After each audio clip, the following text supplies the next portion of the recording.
I was born and raised here in Uganda. My name is Dennis Sempebwa, and Mukono actually, and early passion, of course, born in the turmoil of Idi Amin and all the craziness that was happening, and subsequent regimes, jumping over bodies on my way to school. Life was tough.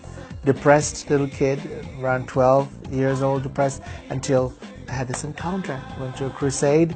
This Nigerian Benson Idahosa was preaching, and oh, woo, I accepted Jesus. I was really attracted to accepting Jesus because he talked about peace, God giving us peace, and I accepted him that day, and that was January 12th, 1980, and thereafter, immediately after, I just got on fire for God. I wanted to just serve him, to live for him, and I began to volunteer for anything and everything that I could find. My journey led me to Miracle Center, and I gang up with Paul and Isaac and the other Pauls are in Kenya, and we formed a band called the New Wave Band. Began singing, wanted to be different. Always wanted to be different. Can we do better? Can we do more? Can we serve God in ways that people haven't quite thought of? Can we be radical? Can we look radical? And that journey led us to the New Wave Band became a phenomenon. In fact, a growing point for the church. And some guys came visiting from England. They saw us, invited us to America, to England, and from England, boom, the group blew up. And before you know it, we're winning awards and doing real well. And from there, we're invited to America and got signed to a record deal. 5 albums later, 40 countries later, the group that started in the garage, my pastor's garage, becomes this global sensation with multiple hits around the world. But seasons turned, and before you know it, now we've stopped singing. And I usually say one of my proverbs is when the music stops, get off the dance floor. So the music changed, and it's like, okay, music ministry, something else. But Limit X and the journey had given me a curiosity, a story. I began writing the story. I began telling the story. I began extracting from the story these truths. Began writing about the story.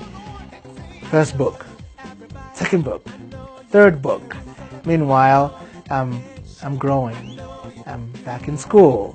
I'm getting degrees. I've got a PhD in theology, got another doctorate in counseling and training leaders. God began to birth way more inside of me.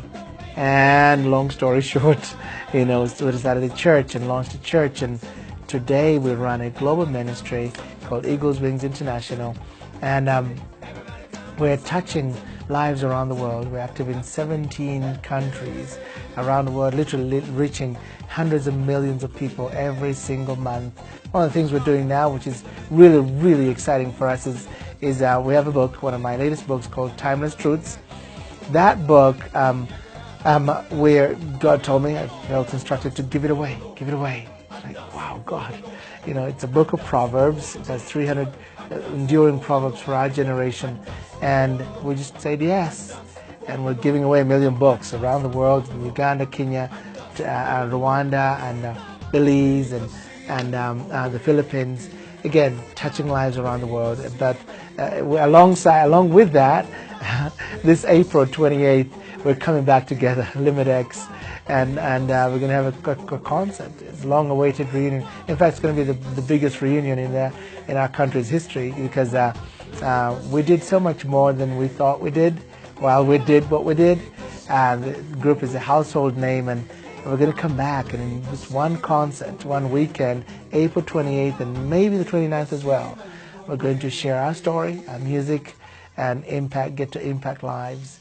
If you ask me, what do I remember most about the journey is that along the way, God has slowly been unfolding His purpose. I didn't know, what looks like a wall wasn't a wall after all. Because when you look back in hindsight, you're like, oh wow, God, we stopped singing, but you had a global missionary ministry in And then I stopped this church. I stopped what looks like. In fact, it's one thing. One thing I could share with my brothers and sisters out there is, when you pray, God, guide my steps. Get up and trust that He is guiding your steps.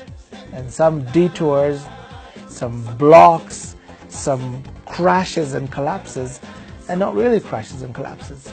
He is guiding you, and you have to just keep trusting Him, love Him with all your heart. Then you'll live every day saying, God, I may not understand this fully, but I am trusting You.